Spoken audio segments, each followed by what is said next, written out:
Research shows that breakfast is the most important meal of the day, and today we're talking about the king of breakfast, and that is sausage. Absolutely, Brittany. You know, we're talking about like Kentucky family traditions, and certainly sausage making is one of those. You know, back in the day, every farm family got together, they harvested hogs, and then they made their own special recipe of sausage. And you know, we've kind of gotten away from a little bit of that, but I've gotten more calls about homemade breakfast sausage, homemade Italian sausage, and those kind of things. And I think when I tell people how easy it is, they're kind of surprised. They'll be so surprised. I don't know if it's safe to say it's almost a lost art. We know that our grandparents in the past have done this, and it was the norm for them. But yeah, it's been a while since we've seen a grinder like we have today, and some of the products that we're going to use that are so simple. We've got around, we just don't know how to kind of put it together and create this product. That's right. And you know, in my family alone, I have people who love sage, who love spice, you know, that would rather have a mild Italian sausage. So this is a way that you can really customize for your particular family, a particular recipe, and have exactly what you want. And really, it's not that expensive. And so a really good way to start is to start with a Boston butt. And this cut has enough fat content that we can put in our sausage that it gives it a good mix. You can use a pork loin, but your sausage is going to be a lot leaner, and so it's not going to have as much fat content. So you'll need to use like a shredded onion or grated onion or something like that to kind of give it a little bit more moisture so it holds together. But obviously it won't have all the fat in it. But so when you're picking out your piece, you want to make sure you see something that has a lot of meat or a lot of fat, excuse me. It'll have some fat cover on the bottom. All your Boston butts will have some fat cover on the bottom. We certainly want to use this. Some people, especially in my grandparents' line, they want even more fat than this, you know, because, you know, what sausage is good without some fat, right? And so it's really up to you. You can get fat trimmings at your local butcher and be able to add more in. I particularly find this to be a nice mix of lean and fat in your Boston butt. Usually your Boston butts are about 7 to 8 pounds though, Brittany. And so if you don't want to make all this in sausage at one time, because most sausage recipes cost for about a pound or maybe 2 pounds, but if you're going to make sausage and go do the grinding, bring some friends over, get several different Boston butts, experiment with those flavorings and really kind of make a day of it, because that's what our families did back in the day. So I would use the entire one, but if you're just making it for your family, you might cut it in half and only use half for sausage, and then you can grind the other half and use it for ground pork, for like pork burgers. We were talking about those earlier. Yeah, you know? I love a pork burger. And so, or you can put them in some meatballs. So there's a lot of different options, and usually if you can find Boston butts on sale, you know, a price point of 99 cents to even $1.99 a pound, it's still a pretty inexpensive protein source that you can take and save, and it really will make a lot of meals. This one roast will. Well, and oftentimes we see it on sale at the grocery store when we purchase it and freeze it the way it is. I mean, how often are we thinking outside of the box and to make it a whole new product to utilize in several other recipes? Absolutely. Now this is about a 7-pound Boston butt, and so what I'm going to do, Brittany, is I'm going to go ahead, and there's 2 different ways you can do this. You can go ahead and put your cubes, go ahead and cube this meat, put it in your bowl, and go ahead and add your seasonings to it. Let it sit overnight. Those seasonings really marry and kind of really get into the meat that way. Or if you're a little, you know, rushed on time, you can go ahead and cut this up and go ahead and put it straight into the grinder. So I'm going to go ahead and cut this up into portions that we can put into our grinder. And if you'll go ahead and make this particular breakfast sausage spice mix that we're going to add to it, that would be great. Okay, so we are using 1 teaspoon of salt. And once again, Joanne, I love the idea of making your own recipe. I'm sure that we all have those family recipes that need maybe its own flavor. This is fun to do a play on that recipe. And experiment. My husband loves mustard on his breakfast sausage. And so if you like that, you can add a little bit more dry mustard, you know, just for your flavor. So I've also done a 1/2 teaspoon of black ground pepper, and I'm going to do a 1.5 teaspoons of sage. Yeah, and sage, some people, they don't really like sage, so you could always leave that out, but I think it really gives it that sausage flavor. Okay, and let's see, I'm gonna use thyme next. And you can add any of the herbs. A lot of times recipes will call for Italian sausage, and Italian sausage can be somewhat expensive in the grocery store. So you can take this ground pork, add some Italian seasonings to it, and have your very own Italian sausage. Let me switch my spoons here, you guys. There we go. And a lot of that's people, 1 3/4 teaspoon of the thyme. Sorry, Joanne, I didn't mean to interrupt you. Oh no, a lot of people, they like their ingredients a little bit more coarse. That thyme is ground, but you could also use thyme leaves if you're raising your own herbs at home. Yeah.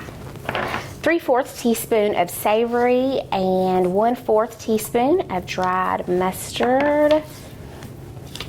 Got my own little concoction going on over here, you guys. I know, and it is fun to experiment and kind of play with that. You know, there's so many pungent smells going on over here. And 1/8 of a teaspoon of clove.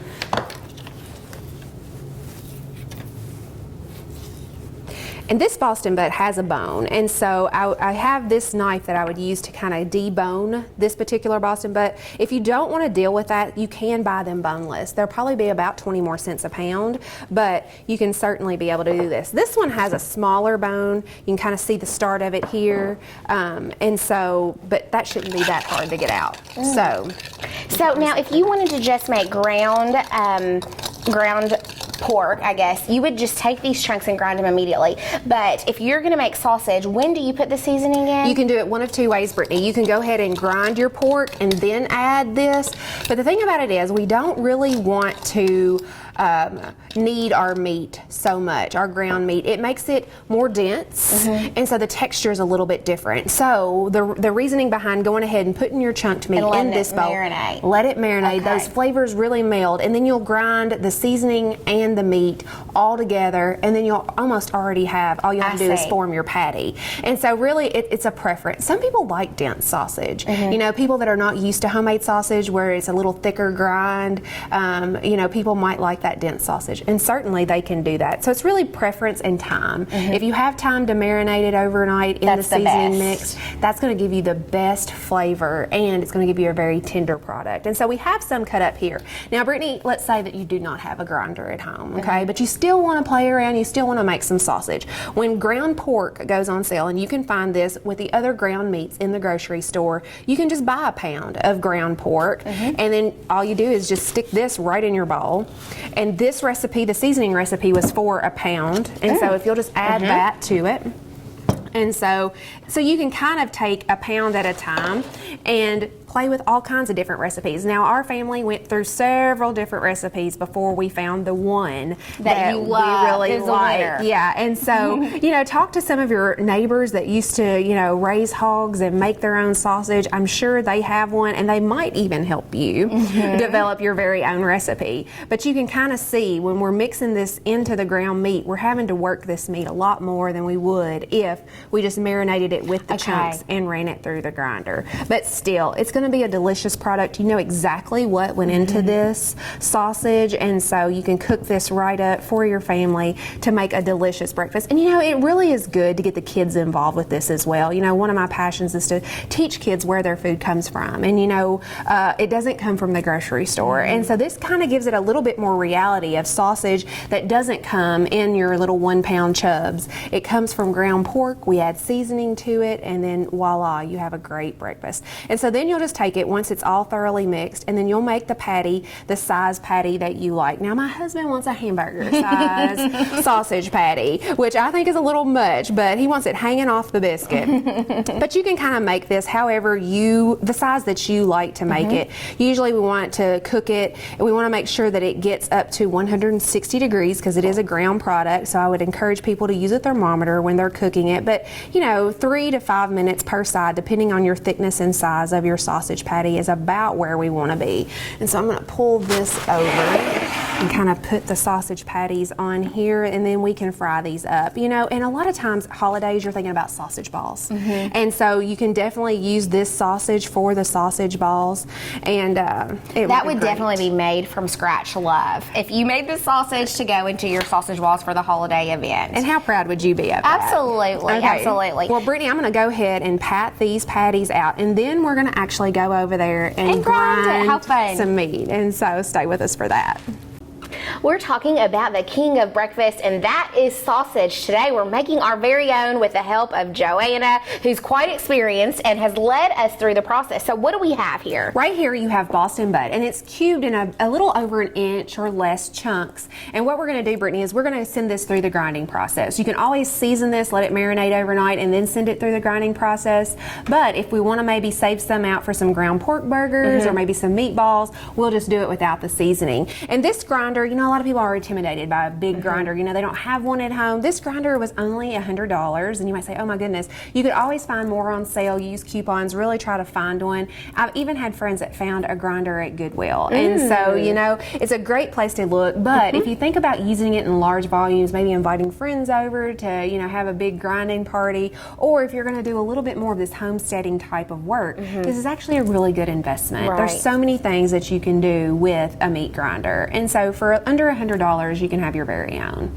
And so, and it's not intimidating, it's not hard. It just has an on and off button and a reverse button, just in case maybe if you got I something think we can jammed handle up. that. I mean, it's We so can handle simple. on and off in reverse, Exactly. right? Yeah, and so, you know, you just need the meat to fit into that. You have different blade sizes, you know, depending on how you like your sausage or your ground meat. If you like it a little bit more coarse, there's a coarser blade. Or if you like it a little thinner, you know, a little bit more dense, you can use the finer blade. I've got the medium blade in there right now. And so, Brittany, if you just want to go ahead and put some meat in there, we'll go ahead and turn it on. And, you know, the thing about it is you have the stuffer here, the meat stuffer, and so you go ahead and put some in. You don't Put a want to bunch run, in? Yeah, you don't want to run your grinder with nothing in it. So usually you want to go ahead and put some meat in there. It's going to be a little loud. That's the only bad part about it. All right, you want to go ahead and put some more? There it goes.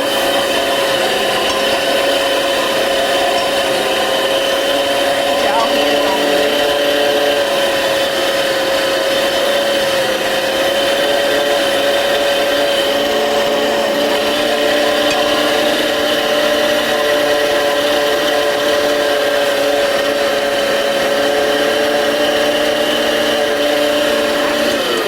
And so as you can see, we can put all this through the grinder, and then we can season it, we can pat it out in our pork patties, different things like that. But the grinder not only grinds the meat, Brittany. What else does it do, Joanna? It also has sausage stuffer attachments with it as well. And so we have 3 different link sizes that you can make for sausage links, and we also have a sausage stuffer. And this can make links as well, as long as you get the casings for it. But a lot of people will package it in this 2-pound package.